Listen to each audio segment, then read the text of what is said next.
Thank you pastor. परमपिता परमेश्वर का महिमा और प्रशंसा होवे।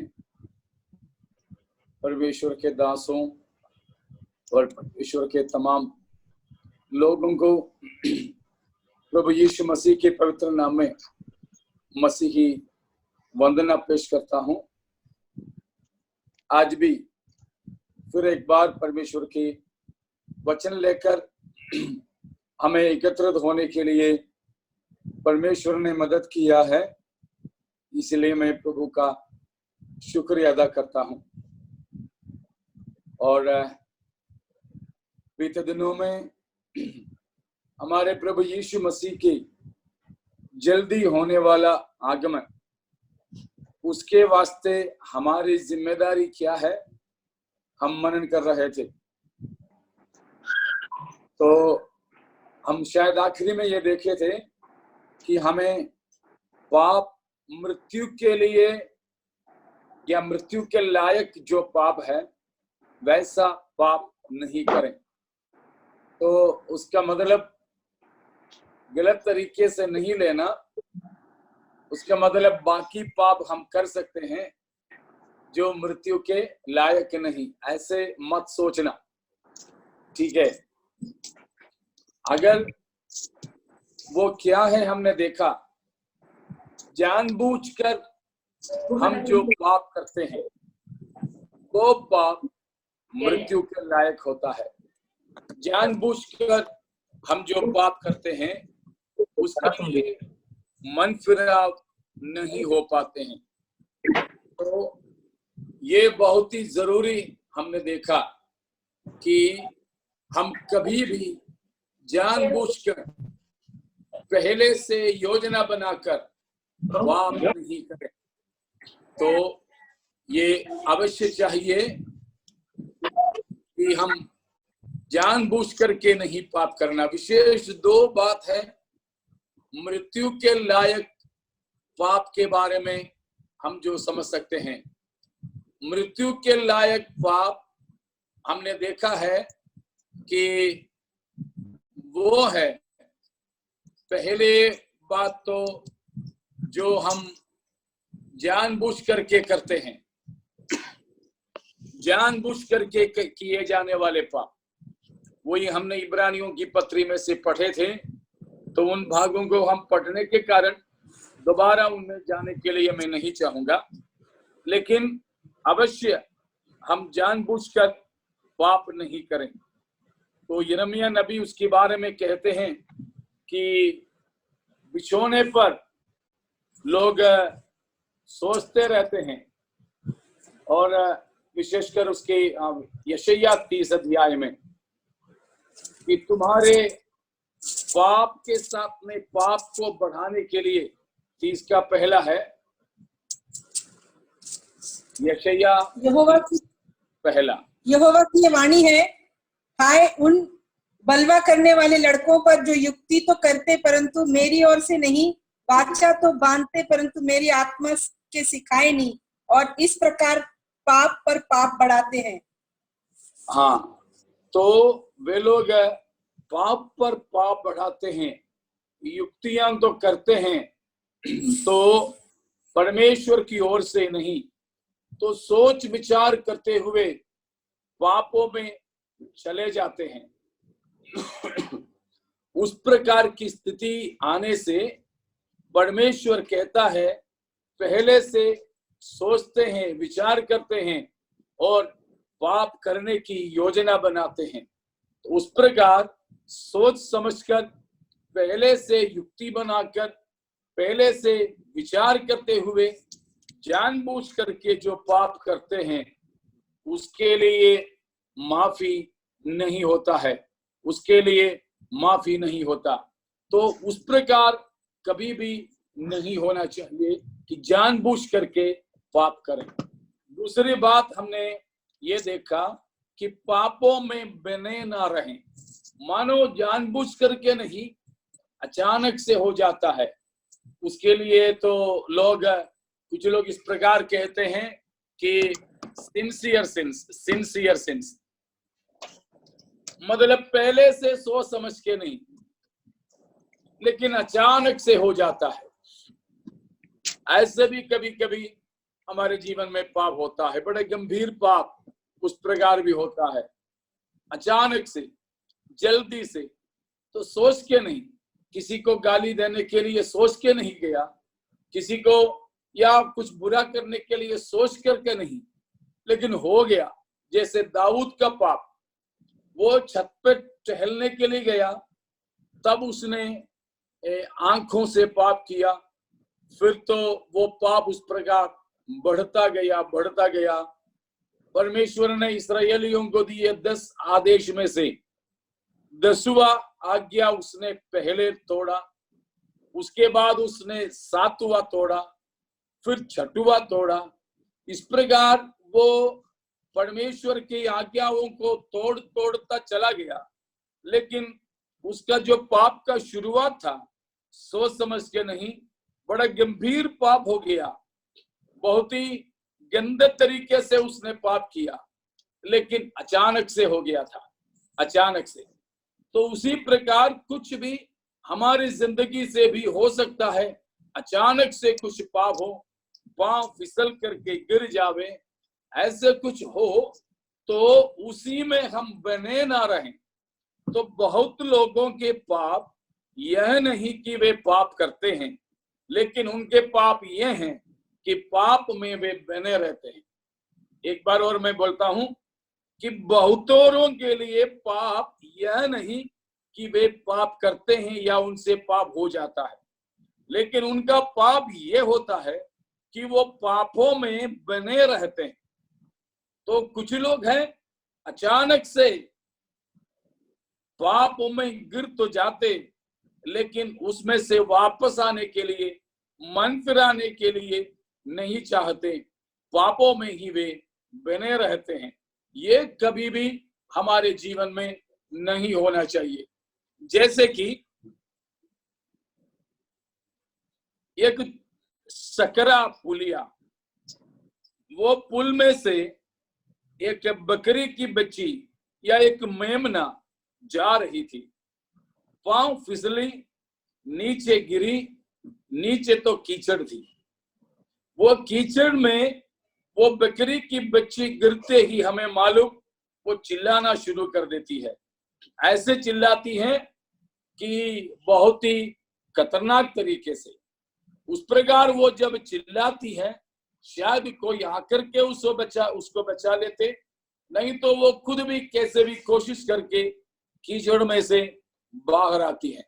बिल्कुल भी वो कीचड़ में वो सुकून महसूस नहीं करती, उसको किसी भी तरफ बाहर आना है, वो कैसे भी उस कीचड़ में से बाहर आ जाती है। तो हमें मालूम है, बाहर आकर वो तुरंत ही अपने शरीर को झटक लेती है और किसी सूखे सूखे ऊंचे स्थान पर जाके खड़ी हो जाती है और अपने शरीर को पत्थर से, दीवार से या फिर पेड़ से रगड़ रगड़ करके अपनी सारी कीचड़ को दूर कर देती हैं, और उस बीच में भी वो आवाज करती रहेगी। तो वो अपने आप को चाट करके सुखाने की कोशिश करेगी। पहले गिरने की याद में और भी वो आवाज करती रहती है।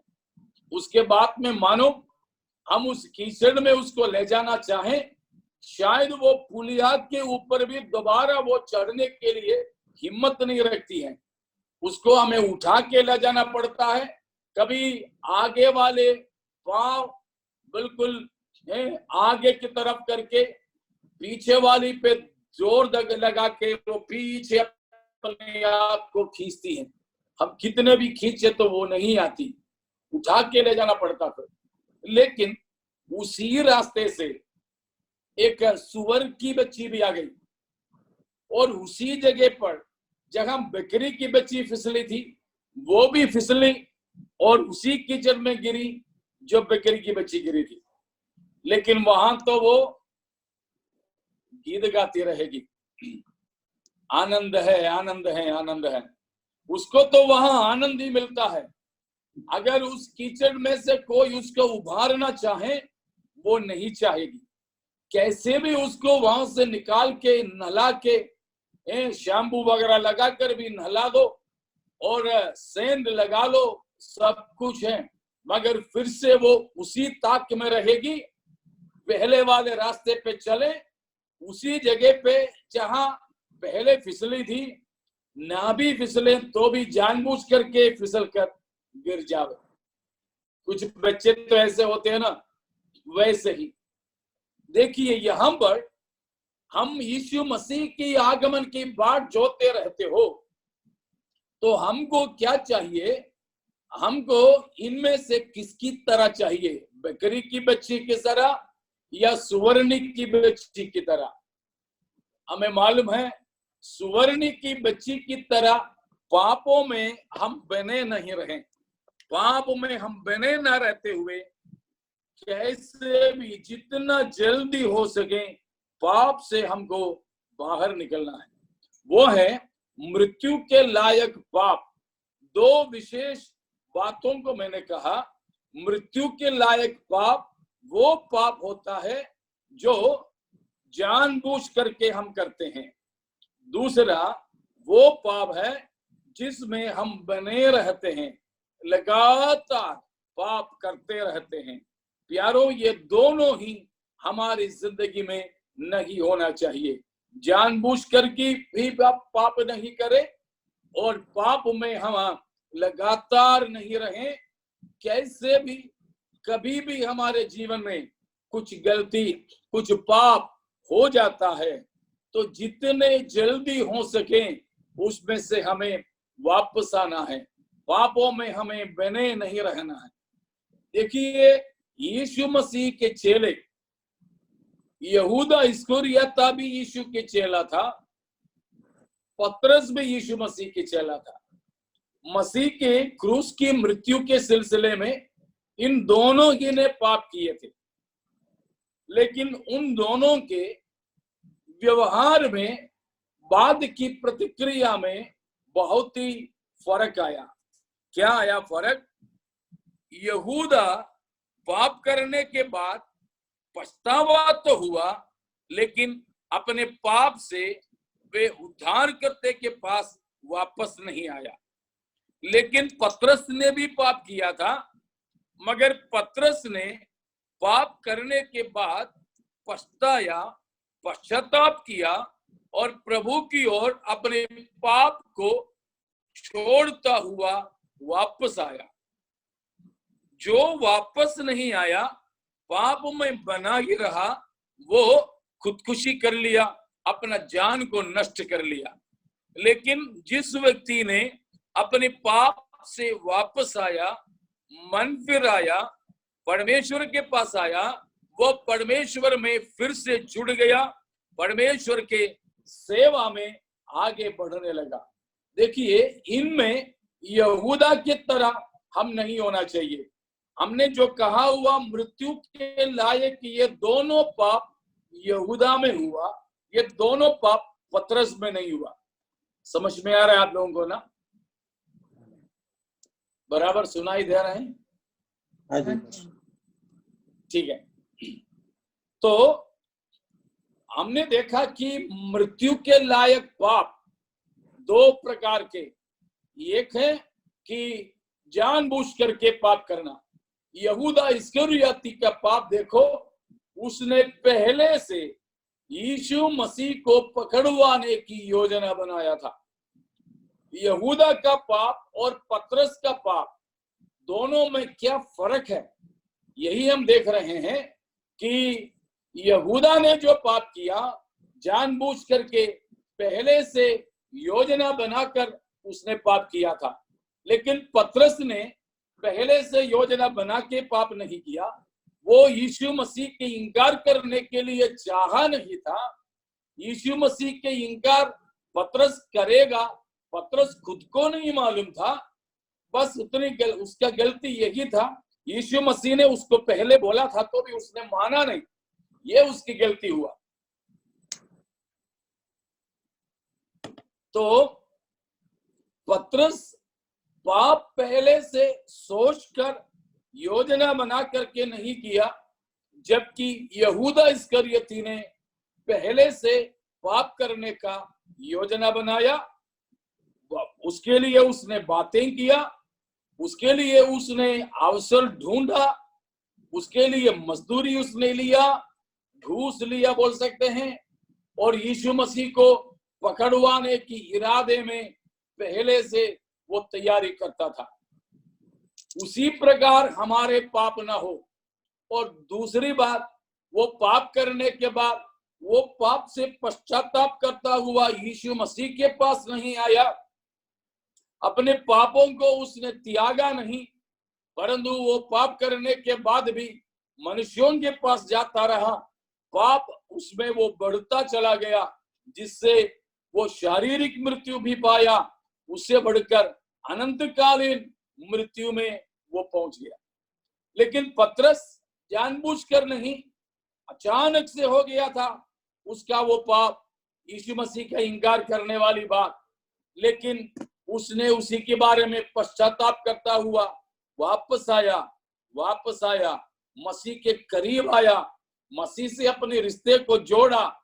इसीलिए आज भी हम पतरस को स्मरण करते हैं, परमेश्वर के राज्य की सेवकाई में, सुसमाचार के प्रचार प्रसारण में वो आगे रहा, और सबसे पहले स्वर्ग राज्य में लोगों को लेकर आने वाला के तौर पर वो जाना जाता है। प्रेरितों में खास व्यक्ति वो माना जाता है। यही प्यारों हमारे जीवन में होना चाहिए। तो मृत्यु के लायक दो पाप हमने देखा। तीसरा एक और पाप, वो भी मैं पहले बताया था, फिर भी बोल करके छोड़ देता हूं। मृत्यु के लायक तीसरा पाप है यीशु मसीह के इंकार करना। वो हमने इब्रानियों के लिए पत्री 6 अध्याय में भी 10 अध्याय में भी देखे थे। वो ये है कि 6वें अध्याय में हम देखते हैं कि प्रभु यीशु मसीह से अलग होना, मसीह से अलग होना, वो है सैद्धांतिक प्रकार के जो पिछलापन, सैद्धांतिक तौर पर पीछे हटना। 6 अध्याय का 4 से लेकर आगे के पदों में बताया है कि एक बार ईश्वरीय प्रकाशन प्राप्त करने के बाद अगर परमेश्वर की उपस्थिति से वो अलग हो जाता है, मतलब ईश्वरीय स्वर्गीय प्रकाशन पर पाया, ज्योति पाया, स्वर्गीय वरदान का स्वाद चखा और पवित्र आत्मा के भी भागी हो गए।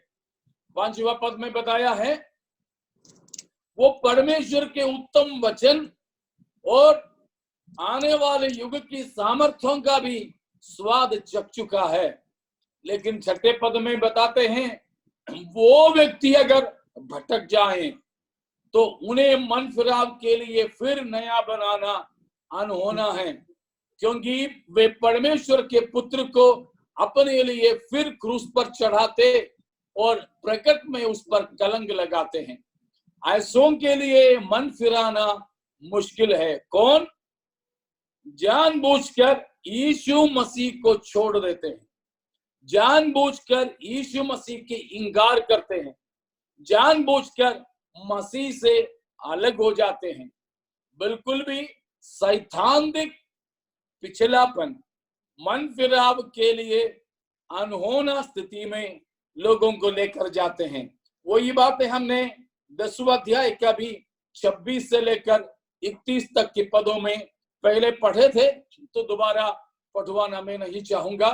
इन दोनों जगहों पर मृत्यु के लायक पाप वो है जो यीशु मसीह की इंकार करना, जो यीशु के परमेश्वर का पुत्र होने से इंकार करना, बाइबल के मूल सिद्धांतों पर विश्वास नहीं करना, बाइबल के मूल शिक्षाओं से मुंह मोड़ना, वो भी मृत्यु के लायक पाप है। तो मृत्यु के लायक विशेष 3 प्रकार के पाप, मत सोचना 3 पाप है, 3 नहीं 3 प्रकार के पाप। उसमें बहुत सारे पाप आते हैं। इन तीनों प्रकार के पापों में हम कोई भी शामिल नहीं हो। जो है जानबूझ करके किए जाने वाले पाप हम में ना होने पाए। दूसरा, पापों में बने नहीं रहे। तीसरा, यीशु मसीह के इनकार नहीं करें। पवित्र शास्त्र की बुनियादी शिक्षाओं से मुंह न मोड़े। पवित्र शास्त्र की मूल सिद्धांतों पर बने रहें। यदि नहीं तो वो पिछड़ापन है। यीशु मसीह को दोबारा क्रूस पर चढ़ाने का पाप है और यीशु मसीह को रौंदने का, पांव से रौंदने के बराबर है और खुलेआम यीशु मसीह की निंदा करने के बराबर पाप है। ऐसे लोगों को वापस मन फिराव में लाना संभव नहीं। इसलिए केवल कलीसियाओं में हमें आशीष आशीष, चंगाई चंगाई के ही प्रचार नहीं करना है, परंतु बाइबल के मूल सिद्धांतों को हमें सिखाना भी कलीसियाओं में बहुत ही जरूरी है। तो समझ लीजिए, हमको तो ऐसा प्रचार सुनना अच्छा लगता है जो हमें आशीष देने के बारे में बोलते हैं, जो हमें बरकत मिलने के बारे में बोलते हैं। वही हम पसंद करते हैं सुनने के लिए। लेकिन चाहिए प्यारों कि हमें वचन की बुनियादी शिक्षा प्राप्त करना। एक बार और पढ़िएगा 6 का, इब्रानियों 6 का पहला और दूसरा।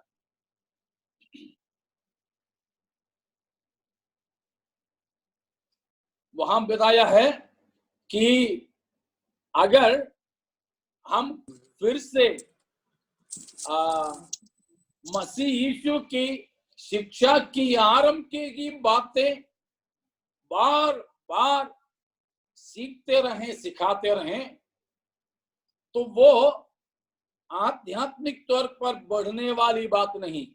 इसलिए कहा है, आओ मसीह की शिक्षा की आरंभ की बातों को छोड़कर हम सिद्धता की ओर आगे बढ़ते जाएं और मरे हुए कामों से मन फिराने, परमेश्वर पर विश्वास रखने और बपतिस्माओं के बारे में और हाथ रखने के बारे में, मरे हुओं के जी उठने और अंतिम न्याय की शिक्षा रूपी नींव फिर से नहीं डालें।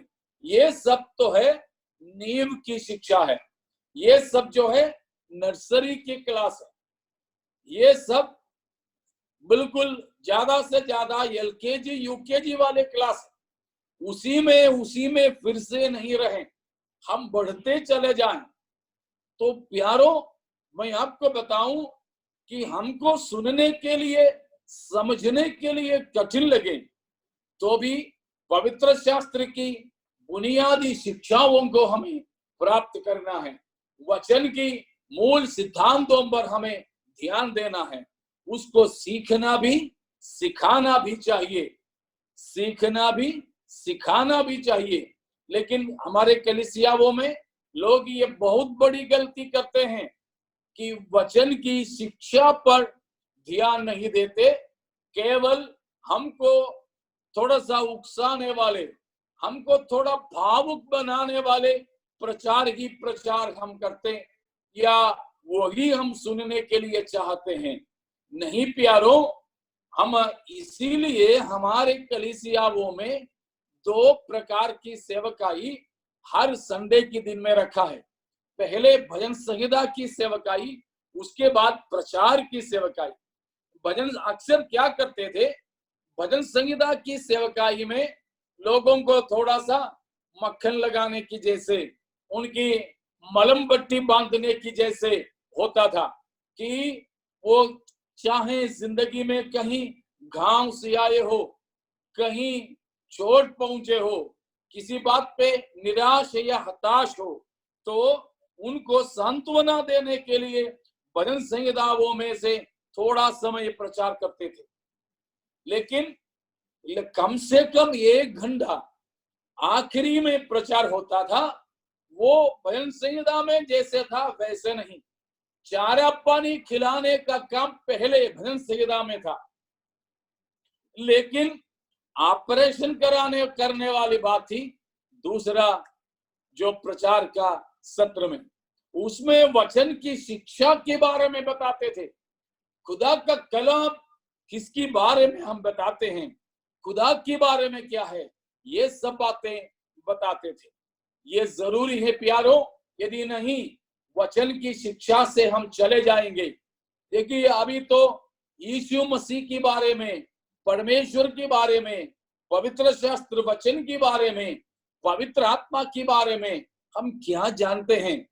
अगर कोई गलत शिक्षा देने वाले आकर इन सारे बुनियादी शिक्षाओं के बारे में गलत सिखा करके जाए, हम तो उसी के पक्ष हो जाते, क्योंकि हमें नहीं मालूम। यहां तक हमारे बीच में ऐसे लोग हैं जो सोचते हैं कि परमेश्वर एक ही शक्ति है। मैं आपसे पूछूं, परमेश्वर एक ही शक्ति है या एक ही व्यक्ति है? परमेश्वर एक ही शक्ति है या एक ही व्यक्ति है? व्यक्ति है। Praise God. होना तो चाहिए ये जानकारी। ठीक है, परमेश्वर तो व्यक्ति है, मान लिया। पवित्र आत्मा क्या है? वो तो शक्ति है ना, व्यक्ति है। हाँ। बहुत ही कम लोगों में ही ये पहचान है कि परमेश्वर को एक शक्ति मानते हैं। परमेश्वर को अगर व्यक्ति माने भी तो पवित्र आत्मा को तो पक्का शक्ति ही मानते हैं। हमारे बीच में ऐसे कई सारे लोग हैं। इसीलिए गलत शिक्षा फैलाने वालों के लिए ये तो आसान है कि हम जैसे लोगों को उनके खूंटे में बांधना। कभी ऐसा ना हो, ये तीनों बात मृत्यु के लायक पाप है। क्या क्या है? जानबूझ के पाप करना, पापों में बने रहना, सैद्धांतिक तौर पर गलत शिक्षाओं में जाना, सच्चे वचन की बुनियादी शिक्षाओं से हट जाना, बिल्कुल भी ऐसे नहीं होना चाहिए। वो मरणहार पाप है। यीशु मसीह की आगमन की बात जो आने वाले प्यारों, इस प्रकार के पापों में हमें शामिल नहीं होना चाहिए। इस तरह के पाप हमारी जिंदगी से होना नहीं चाहिए। तो इतना बोलकर मैं वो भाग को छोड़ना चाहूंगा। Praise the Lord. एक बात और उस सिलसिले में मैं आपको बताना चाहता हूं, वो ये है कि पीछे ना हटें। उसके बारे में भी थोड़ा पहले बोले थे, इसीलिए अब ज्यादा उसके बारे में बोलना नहीं चाहूंगा। मसीह की आगमन में अगर जाना है तो हम पीछे ना हटें, विश्वास में हम स्थिर रहने पावे। इससे पहले भी हम पढ़े थे एक बार और, लेकिन पढ़ करके देखेंगे। इब्रानियों के लिए लिखा गया पत्री 10 अध्याय 29 और 30 पढ़ेंगे। 29 और 30 Hebrews 10:29 and 30। तो सोच लो कि वह कितने और भी भारी दंड के योग्य ठहरेगा, जिसने परमेश्वर के पुत्र को पांव से रौंदा और वाचा के लहू को, जिसके द्वारा वह पवित्र ठहराया गया था, अपवित्र जाना है और अनुग्रह के आत्मा का अपमान किया। क्योंकि हम उसे जानते हैं जिसने कहा, पलटा लेना मेरा काम है, मैं ही बदला दूंगा। और फिर यह भी कि प्रभु अपने लोगों का न्याय करेगा। पीछे हटने वालों के बारे में, दंड के बारे में बताया, पहले भी हम पढ़ चुके। उसी में एक और बात हमें देखना है, उसी अध्याय में आगे चलेंगे। वैसे 32 से लेकर 39 तक है, लेकिन पूरा हम नहीं पढ़ेंगे। उसमें से हम देखते हैं कि 37, 38 और 39। क्योंकि अब बहुत ही थोड़ा समय रह गया है, जबकि आने वाला आएगा और देर ना करेगा। पर मेरा धर्मी जन विश्वास से जीवित रहेगा, और यदि वह पीछे हट जाए तो मेरा मन उससे प्रसन्न ना होगा। पर हम हटने वाले नहीं कि नाश हो जाए, पर विश्वास करने वाले हैं कि प्राणों को बचाए। ये भी हम पहले पढ़ चुके थे। यहाँ पर बताया है कि पीछे अगर हम हटेंगे तो परमेश्वर हमसे प्रसन्न नहीं है। पीछे हम यदि हटेंगे हम नाश हो जाएंगे। इसलिए कहा है कि हमको विश्वास में स्थिर रहना है। हमको विश्वास में स्थिर रहने की जरूरत है, पीछे नहीं हटे। बहुत तेरे लोग यीशु मसीह की आगमन में देरी है समझकर पीछे हट जाते हैं।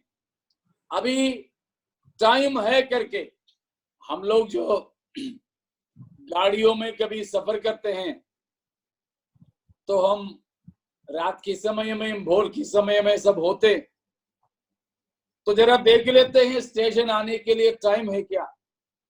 हाँ, थोड़ा सा समय है, तब तक सोचते हैं ठीक है, गाड़ी अपने स्टेशन में पहुंचने तक थोड़ा झपकी ले लेते हैं। लेकिन झपकी लेते लेते मैं स्टेशन तो निकल गया और जाग करके देखा तो आगे की कई स्टेशन में पहुंच गए। कई बार मेरे साथ तो ये हुआ है। रात के सफर अक्सर मैं करता हूं, कई बार हुआ। उसी प्रकार बहुत से लोग सोचते हैं अब तो यीशु मसीह के आने में देरी है, तो चलो थोड़ा सा सांसारिकता की बातें सब देख करके चलें। लेकिन तब तक क्या हो जाता है कि मसीह की आगमन होता या फिर हमारी जानी चले जाते तो हम प्रभु के राज्य में प्रवेश नहीं कर पाते। इसीलिए प्यारो, हम पीछे हटने वाले नहीं होना चाहिए। तो हमें विश्वास में स्थिर रहने की जरूरत है। इसीलिए ही हमने पिछले दिनों में पढ़ करके देखे थे 2 कुरिन्थियों आखिरी अध्याय की 5वां पद में कि तुम अपने आप को परख करके देखो कि तुम विश्वास में है कि नहीं। हमें ये बात बहुत ही जरूर समझना, परखना, देखना है कि हम विश्वास में ही है या नहीं। कभी भी हम पीछे नहीं हटें। पीछे हटने के लिए कई कारण हमारी जिंदगी में हो सकता है, हमारे जीवन में कई बातें हो सकती हैं, लेकिन उन किसी भी कारण से हम पीछे नहीं हटने वाले हैं, होना चाहिए। विश्वास में स्थिर रहें। तो ये सब बातें अभी हमने 30 से अधिक बातों को देखा। प्रभु के आगमन में हमको उठा लिए जाना है तो क्या करना है। तो हमने सीखे हुए बातों में ये 30 बात है जो सबसे खास, 30, 31, 32 जितने भी, तो ये 30 से अधिक बातें हमने देखा। यही हमारी जिंदगी की सबसे मुख्य बात है। अगर इन 30 करीब बातों में हम हार जाते हैं तो फिर बस मसीह की आगमन में हम जा ही नहीं पाएंगे। ये तो बहुत ही पक्का है। इसीलिए प्यारो, हमारी जिंदगी की हर एक पहलू में हमें पवित्र बने रहना। एक शब्द में बोले, पवित्रता की जिंदगी हमें बिताना। पारिवारिक जीवन में पवित्रता ही चाहिए, शारीरिक जीवन में पवित्रता ही चाहिए। हमारे जिंदगी की हर एक पहलू में हमें पवित्र बने रहना अति आवश्यक है। Praise God. इसीलिए कुछ भी हो जाए, वचन के विरोध में हम अपने कदम नहीं रखें। वचन के विरोध में हम किसी भी प्रकार की व्यवहार नहीं करें। चाहे हमारे जान भी चले जाए तो भी परमेश्वर की वचन के अनुसार जीने का संकल्प लें। प्रभु से कभी हम हटने वाले नहीं हो सके। जैसे मैंने पिछले दिनों में भी बोला था कि मसीह के पीछे चलने की संकल्प लिया। मैंने आपको पिछले बार शायद बोला था, यीशु के पीछे में चलने लगा, वो गाने के बारे में याद होंगे ना। तो यीशु के पीछे में चलने लगा, वो गाना लिखा नहीं परंतु अपने अनुभव से अपना संकल्प बोलने वाला वो असम का किसी एक आदिवासी भाई, उसने कहा मैं यीशु के पीछे चलने के लिए संकल्प लिया, अभी कभी भी मैं वापस नहीं जा सकता, अब कभी भी मैं पीछे मुड़ नहीं सकता। Praise God. चाहे घर कोई साथ ना भी आवे, मैं अकेला भी हो चलता रहूंगा। चाहे मेरी सारी धन संपत्ति छीन लिया जाए तो भी मसीह की प्रेम से मैं कभी अलग नहीं होऊंगा। चाहे जिंदगी में कितना भी कीमत हमें चुकाना पड़े, हमारे लिए अपने आखिरी बूंद खून तक देने वाला यीशु के लिए चाहे कितना भी हमारी पसीना क्या खून भी बहाना पड़े, पीछे नहीं हटे, क्योंकि यीशु मसीह ने कहा है केवल तुम्हारे शरीर को ही घात कर सकता, प्राण को नहीं घात कर सकते। ऐसे मनुष्यों से तुम कभी डरना नहीं, ऐसे खौफ में हमें नहीं रहना, लेकिन हम उससे डरें जो हमारी शरीर को भी और हमारे प्राण और आत्मा को भी अनंत नरक में डाल सकता है। इसलिए संभाल कर हम अपनी जिंदगी को बिताएं।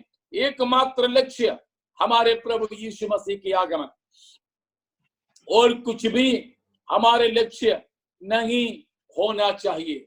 इसलिए वो अपने जीवन को समर्पण करें प्रभु की आगमन के लिए, उसको हम प्रिय जानते हुए प्रभु के कामों में बिल्कुल ही हम अपने आप को निर्दोष बनाए रखें, क्योंकि हमारे प्रभु की आगमन कब होगा हमें नहीं पता।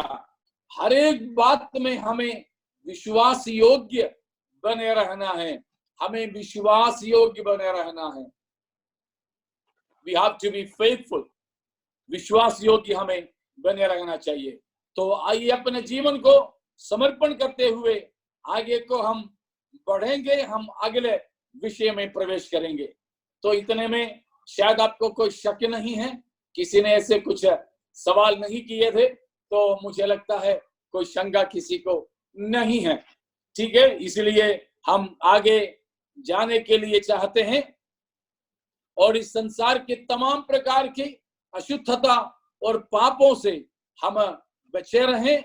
ये हमारे आग्रह से आग्रह है आप हर किसी के साथ में। यदि हम इस प्रकार रहोगे तो प्रभु की आगमन में हम क्या पाएंगे, उन बातों को हम देखेंगे। लेकिन उससे पहले वो हम आखिरी में देखेंगे उस बात को। उससे पहले शायद आपको याद होंगे भविष्यकालीन घटनाएं हमने 4 भागों में बांटे थे, आपको शायद याद है। पहला हमारे प्रभु यीशु मसीह के आगमन, बादलों पर की आगमन। उसके बाद हमने देखा कि तरह तरह के जिलाए जाना। तीसरा विभिन्न प्रकार के न्याय का होना। चौथा अनंतकालीन जीवन में हम प्रवेश करना। ये 4 बात भविष्यकालीन घटनाएं हैं। पहला है हमारे प्रभु यीशु मसीह का आगमन। दूसरा है मृतकोत्थान, भिन्न भिन्न प्रकार के पुनरुत्थान। और तीसरा भिन्न भिन्न प्रकार के न्याय, डिफरेंट टाइप्स और काइंड्स ऑफ जजमेंट्स। चौथा इटर्निटी या इटर्नल डेस्टिनी, अनंतकालीन जीवन।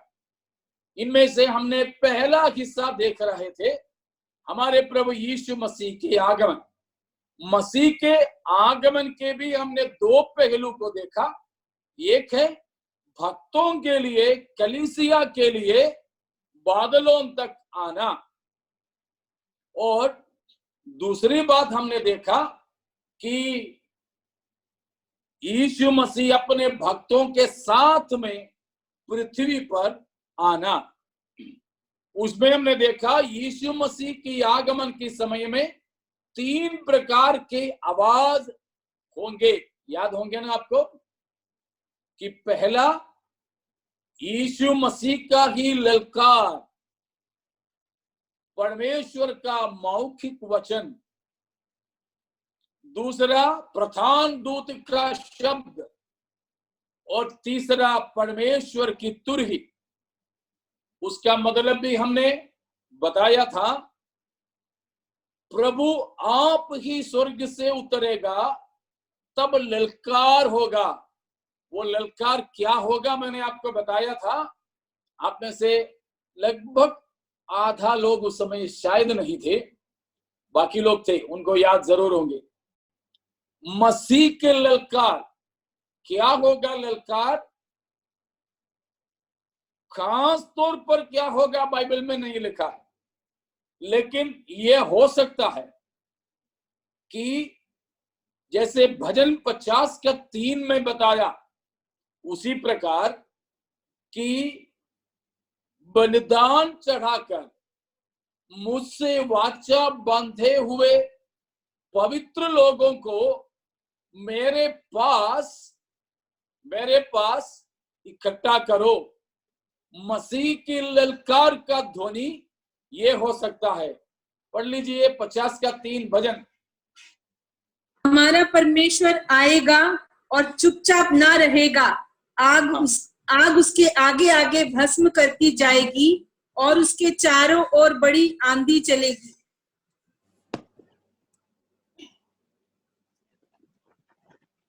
हमारे परमेश्वर आएगा और चुपचाप नहीं रहेगा। और उसका 5वां पद भी पढ़िए। मेरे भक्तों को मेरे पास इकट्ठा करो, जिन्होंने बलिदान चढ़ाकर मुझसे वाचा बांधी है। जब हमारे प्रभु आएगा, 3 पद में बताया, तब चुपचाप नहीं रहेगा और आग उसके आगे आगे भस्म करती जाएगी, उसके चारों ओर बड़ी आंधी चलेगी। तो चुपचाप से नहीं आता, तब क्या ललकार हो सकता है? 5वां पद में एक सूचना है, वो ये है, मेरे भक्तों को मेरे पास इकट्ठा करो, जिन्होंने बलिदान चढ़ाकर मुझसे वाचा बांधी है। तो यीशु मसीह की क्रूस की बलिदान के द्वारा परमेश्वर से वाचा बांधने वाले लोगों को अपने पास इकट्ठा करने के लिए खुदा आदेश देकर उस आज्ञा का ललकार गूंजता रहेगा। अब 90 भजन संहिता 90 उसका 3 पद को पढ़ेंगे। तू मनुष्य को लौटाकर मिट्टी में ले जाता है और कहता है, हे आदमियों लौट जाओ।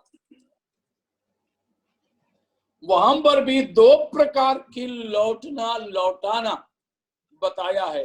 एक है मनुष्य को लौटा कर चूर करता है या मिट्टी में मिला देता है, वो मृत्यु के बारे में है।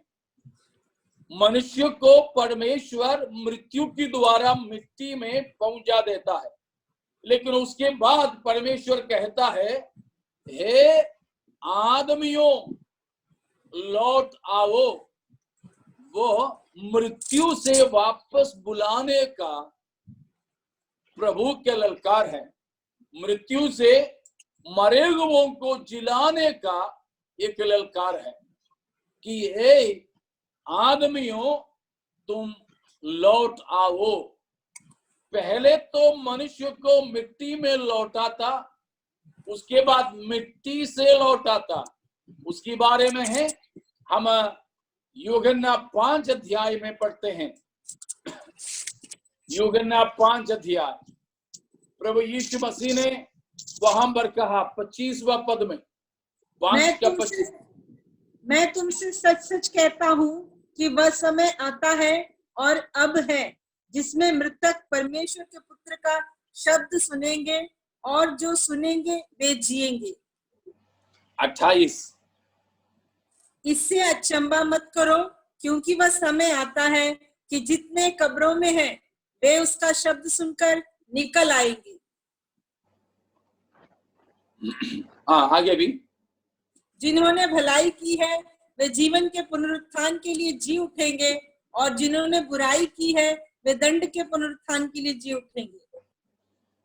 25 और 28 में यीशु मसीह ने कहा, जब हमारे प्रभु यीशु मसीह आएंगे, परमेश्वर का पुत्र प्रभु यीशु मसीह के ललकार होगा।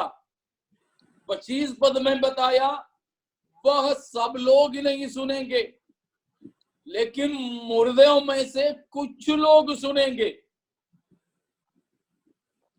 वो जो सुनेंगे वे जी उठेंगे, जो सुनेंगे वे जी उठेंगे। वो प्रभु यीशु मसीह के आगमन के समय के पवित्र लोगों के जी उठने के बारे में है। और 28 में बताया, सब मुर्दे सुनेंगे, सब मुर्दे सुनेंगे। वो आखिरी जी उठने के बारे में। तो प्रभु यीशु मसीह के आगमन के समय में ललकार होगा। ललकार का संकेत क्या है, थोड़ा सा हम देख रहे थे। तो प्रभु यीशु मसीह अपने लोगों को मृतकों में से जिलाकर अपने पास बुला लेंगे, अपने पास में ले लेंगे।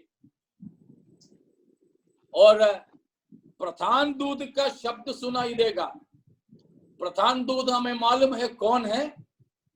यहूदा 9वां पद में हमने पहले पढ़े थे कि वो मिकाएल नाम का है, प्रधान दूत मिकाएल। तो उसका आवाज सुनाई देगा, उसकी ध्वनि सुनाई देगा। हम यहूदा 9वां पद को पढ़िएगा, यहूदा की पत्री 9 पद। परंतु प्रधान स्वर्गदूत मिकाएल ने जब शैतान से मूसा के शव के विषय में वाद विवाद किया, तो उसको बुरा भला कह के दोष लगाने का साहस न किया, पर यह कहा, प्रभु तुझे अपन को उसका शुरुआती चाहिए कि प्रधान स्वर्गदूत मिकाएल शैतान से मूसा की लोथ के विषय में वाद विवाद किया।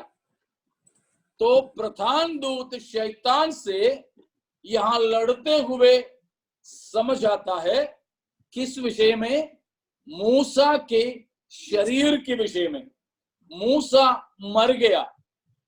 मूसा के मृत्यु के बाद माना जाता है, बाइबल में लिखा नहीं है, इसीलिए हम शिक्षा के तौर पर नहीं दे सकते, लेकिन इस वचन के आधार पर और मत्ती 17वां अध्याय में हम देखते हैं प्रभु यीशु मसीह रूपांतरित हुए पहाड़ के ऊपर, रूपांतरण की पहाड़ के ऊपर मूसा और एलिया यीशु मसीह से बात किया।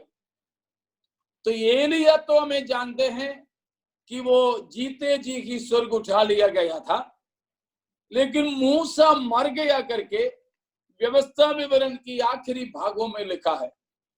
परमेश्वर ने ही उसकी दफन किया। उसकी दफन का स्थान किसी को अब तक नहीं मालूम, ऐसे लिखा है। लेकिन यहूदा 9वां पद में हम पढ़ते हैं कि मिकाएल ने शैतान से मूसा की लोथ के विषय में वाद विवाद किया। और मत्ती 17 अध्याय में मूसा को महिमा के साथ यीशु मसीह से बातें करते हुए हम देखते हैं। ये तीनों भाग मिलाते हैं तो हम ऐसा एक निष्कर्ष में पहुंच जाते कि मूसा मर तो गया था, परमेश्वर ने उसको दफन तो कर दिया था, लेकिन परमेश्वर ने उससे विशेष अनुग्रह करके उसको मुर्दों में से जिलाया। वो जिलाने के समय में शैतान ने उसकी विरोध की। मूसा के शरीर लोथ जी उठने के लिए जब शैतान ने विरोध किया तो मिकाएल वगम प्रकट हुआ, शैतान से वाद विवाद किया, शैतान की विरोध को हटाकर मूसा के शरीर को जी उठने दिया। ये संकेत हमें मिलता है। अगर मूसा की जी उठना नहीं हुआ तो मूसा महिमा के साथ यीशु मसीह के पास रूपांतरण के पहाड़ पर प्रकट नहीं होता था। इसीलिए जब पहला थिस्सलुनी 4:16 में यीशु मसीह के ललकार के साथ प्रधान दूत के शब्द सुनाई देने के बारे में लिखा, वो इसीलिए है कि बहुत सारे करोड़ों करोड़ों पवित्र लोग इस पृथ्वी से उस समय जी उठेंगे। उनकी जी उठने की विरोध करने के लिए शैतान और उसकी सारी सेना कोशिश करेगी, लेकिन उस समय उनसे लड़ने और उसकी उन सारे शैतानी शक्तियों के विरोध को तहस नहस करके तमाम पवित्र लोगों को जी उठने में रुकावट से बचाने के लिए प्रधान स्वर्गदूत मिकाएल प्रभु यीशु मसीह की आगमन के समय भी अपना शब्द देता है। समझ में आ गया होगा। एक तो हमारे जी उठने के लिए प्रभु का ललकार, दूसरी बात हमारे जी उठने को रोकने के लिए शैतान और उसकी सारी सेना यत्न करेगी, लेकिन प्रधान दूत मिकाएल उन शक्तियों से लड़कर हमारे पवित्र लोग, परमेश्वर के पवित्र लोगों की जी उठने को बिल्कुल जल्द होने देंगे। ये सब तो बस पलक मारते ही, पलक लगते ही, क्षण भर के अंदर चुटकी बजते ही हो जाता है। तो प्रधान दूत का शब्द इसलिए कि जी उठना रोकने वाले शैतानी शक्तियों को रोक दे और जी पवित्र लोगों के जी उठने को आसान कर दे। और परमेश्वर की तुरही, परमेश्वर की तुरही का क्या मतलब है? पुराने नियम में कई उद्देश्यों में तुरही फूंके जाते थे, लेकिन एक विशेष बात तुरही का यह है, जब इस्राएलियों के बीच में तुरही फूंकते थे तो इस्राएल सब एक जगह पर इकट्ठे हो जाते और उनकी छावनी एक जगह की ओर दूसरी जगह की ओर चले जाते। परमेश्वर की तुरही फूंकने का मतलब है तमाम पवित्र लोगों को इकट्ठा करना और हमारी छावनी पृथ्वी से स्वर्ग की ओर कूच करना। हालेलुया। तो प्यारो, यीशु मसीह की आगमन के समय में जो 3 प्रकार के आवाज होंगे, 3 प्रकार की आवाज, उसका मतलब हमने देखा है। प्रभु की ललकार से मुर्दे जी उठेंगे, प्रधान दूत के शब्द से जी उठने को रोकने वाला शैतानी शक्तियां रोका जाएगा और परमेश्वर की तुरही से कलीसिया यहां से कूच करेगी परमेश्वर के राज्य की ओर।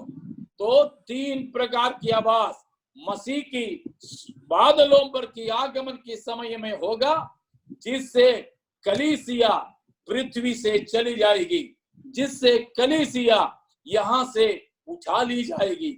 हालेलुया। हम इसलिए मसीह के आगमन के बाट जो रहे हैं। Praise the Lord.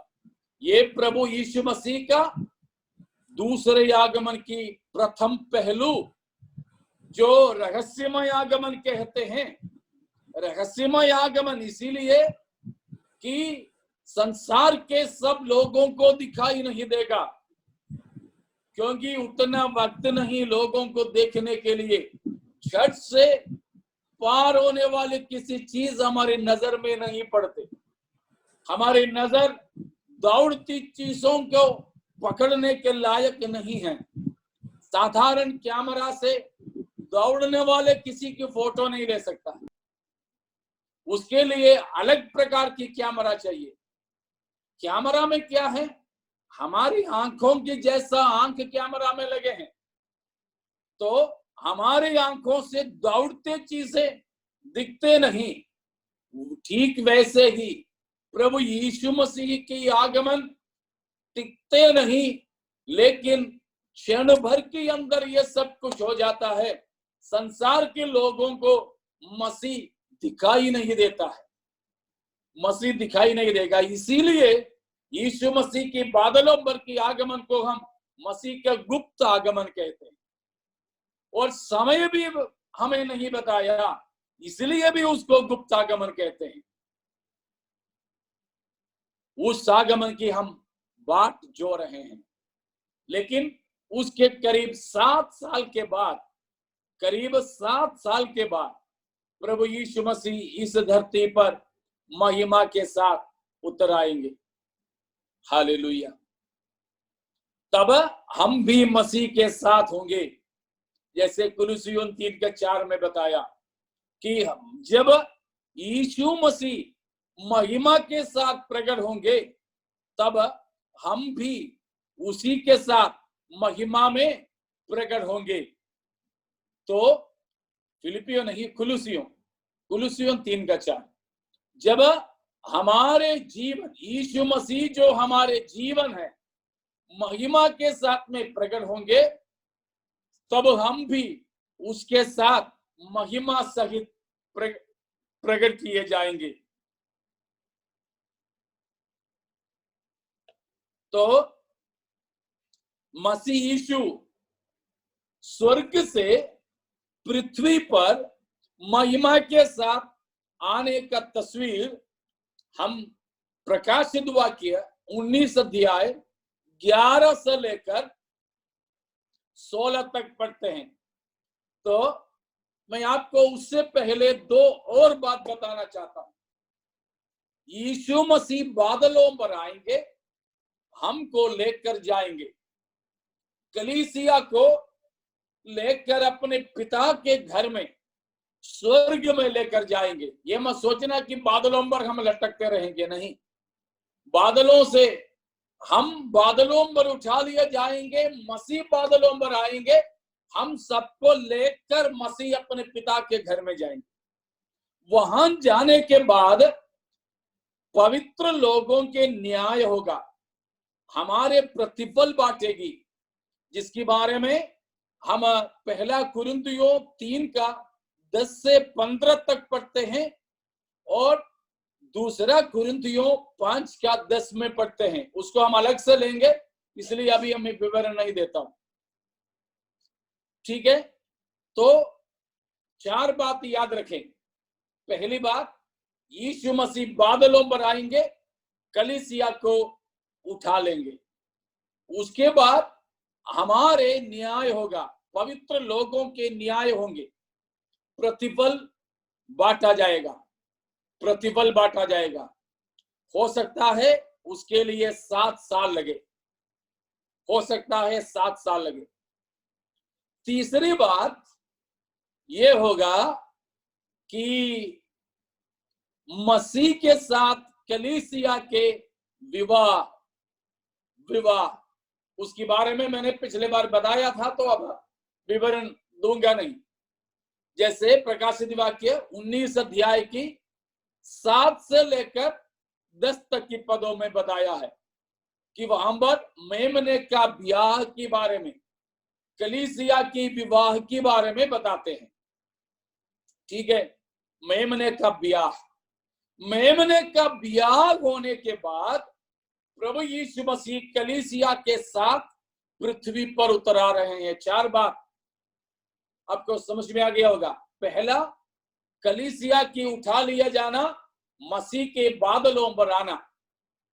दूसरा, कलीसिया के न्याय होना, कलीसिया के लिए प्रतिफल बांटना। तीसरा, कलीसिया की मेमने की ब्याह होना, the marriage of the lamb of God. कलीसिया के विवाह का मतलब मैंने पिछले दिनों में बताया था, तो दोबारा दोहराऊंगा नहीं, समय नहीं।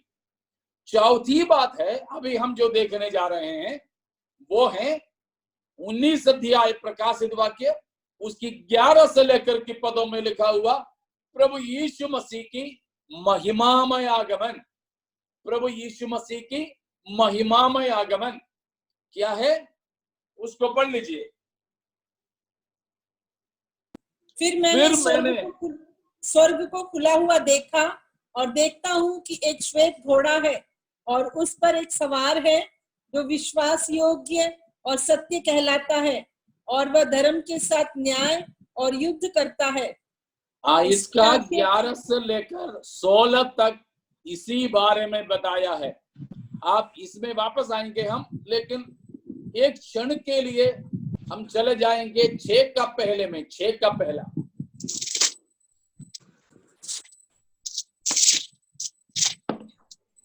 फिर मैंने देखा कि मेमने ने उन 7 मोहरों में से एक को खोला और उन चारों प्राणियों में से एक का गर्जन का सा शब्द सुना। आगे मैंने दृष्टि की और देखो एक श्वेत घोड़ा है और उसका सवार धनुष लिए हुए है और उसे एक मुकुट दिया गया और वह जय करता हुआ निकला कि और भी जय प्राप्त करे। यहां पर भी हम एक श्वेत घोड़ा को देखते हैं। श्वेत घोड़े पर सवार एक आदमी को देखते हैं। 19 की 11 में भी हमने एक श्वेत घोड़ा देखा। एक श्वेत घोड़े पर बैठा हुआ व्यक्ति को देखा। ये दोनों दो है, दोनों एक नहीं है। दोनों दो है। कारण 6 का पहले में मोहर खोलने वाला कौन है? मोहर खोलने वाला यीशु मसीह स्वयं है। ठीक है। 6 का पहले में कौन मोहर खोला? मेमना। कौन है मेमना? यीशु मसीह। यीशु मसीह ने जब मोहर खोला तो श्वेत घोड़े पर यीशु मसीह सवार होकर के नहीं आया। ये श्वेत घोड़े पर सवार आदमी, केवल उसके सिर पे एक ही मुकुट है और उसके पास में धनुष है, मगर धनुष में तीर नहीं दिखता है। तीर के बिना धनुष का क्या काम है? कोई काम नहीं। तो यहां पर 6 का 1 और 2 में देखा गया श्वेत घोड़ा और उस पर सवार विरोध मसीह माना जाता है। मसीह विरोध ही कहा जाता है। लेकिन यीशु मसीह को हम देखते हैं वो 19 का 11 से लेकर पदों में। देखिए प्यारों, वहां पर जैसे मैंने पहले बोला था, हमारे बीच में भी जब दूल्हा आता है तो घोड़े पर आता है, लेकिन भाड़े की घोड़े पर आता है। लेकिन प्रभु यीशु मसीह भी कलीसिया के दूल्हा बनकर आता है तो भाड़े की घोड़े पर नहीं, स्वर्ग की श्वेत अश्वों पर आ रहा है। और यीशु मसीह जब आते हैं तो उसकी वस्त्र के बारे में, मुंह में क्या है, आंख कैसा, चेहरा कैसा, हाथ में क्या है, उसकी कपड़े में क्या लिखा, झांग पर क्या लिखा, अकेला है, दूसरा कोई है, ये सब हम बताया है। बस शायद आज हमारे 2-4 मिनट पहले बंद हो जाएगी, तो मुझे यही समाप्त करना मैं उचित समझता हूं। तो बाकी भागों में हम आगे चलेंगे और कल देखने पाएंगे। तो यहां पर मैं इतना बोल करके समाप्त करूं। प्रभु यीशु मसीह जब पहली बार आए थे तब लोगों ने यीशु मसीह की आंखों में पट्टी बांधा। अब यीशु मसीह महिमा के साथ आएंगे तो धधकती हुई आग के समान मेरा मसीह की आंखें होंगे। मेरा यीशु मसीह के चेहरे पर लोगों ने घूसा मारे, थूके। मसीह जब अब आएंगे तब मसीह के चेहरे पे कोई देख भी नहीं पाएंगे। थूकने की तो बात बड़ी दूर की और घूसा मारने की बात दूर की, क्योंकि सूरज के समान ज्वलनशील होगा मेरा मसीह की चेहरा। तब उन लोगों ने मसीह के सिर पर कांटों का ताज रखे थे, अब मसीह आते हैं, राज मुकुट रखे हैं। बहुत सारे राज मुकुटों को पहनकर हमारे मसीह महिमा के साथ आने वाला है। तब अगर हमने सीखे हुए वचनों के अनुसार अपनी जिंदगी पवित्रताई में बनाए रखोगे तो हम भी मसीह के साथ जलाल में प्रकट होंगे। आइए हम अपने जीवन उसके लिए समर्पण करें, यीशु की आगमन के लिए तैयार हो जाएं। कभी भी मसीह यीशु आ जाए, हम त्यागे न जा सकें, उठा लिए जा सकें। इन वचनों के द्वारा उसके लिए परमेश्वर हम सबके जीवनों में मदद करे।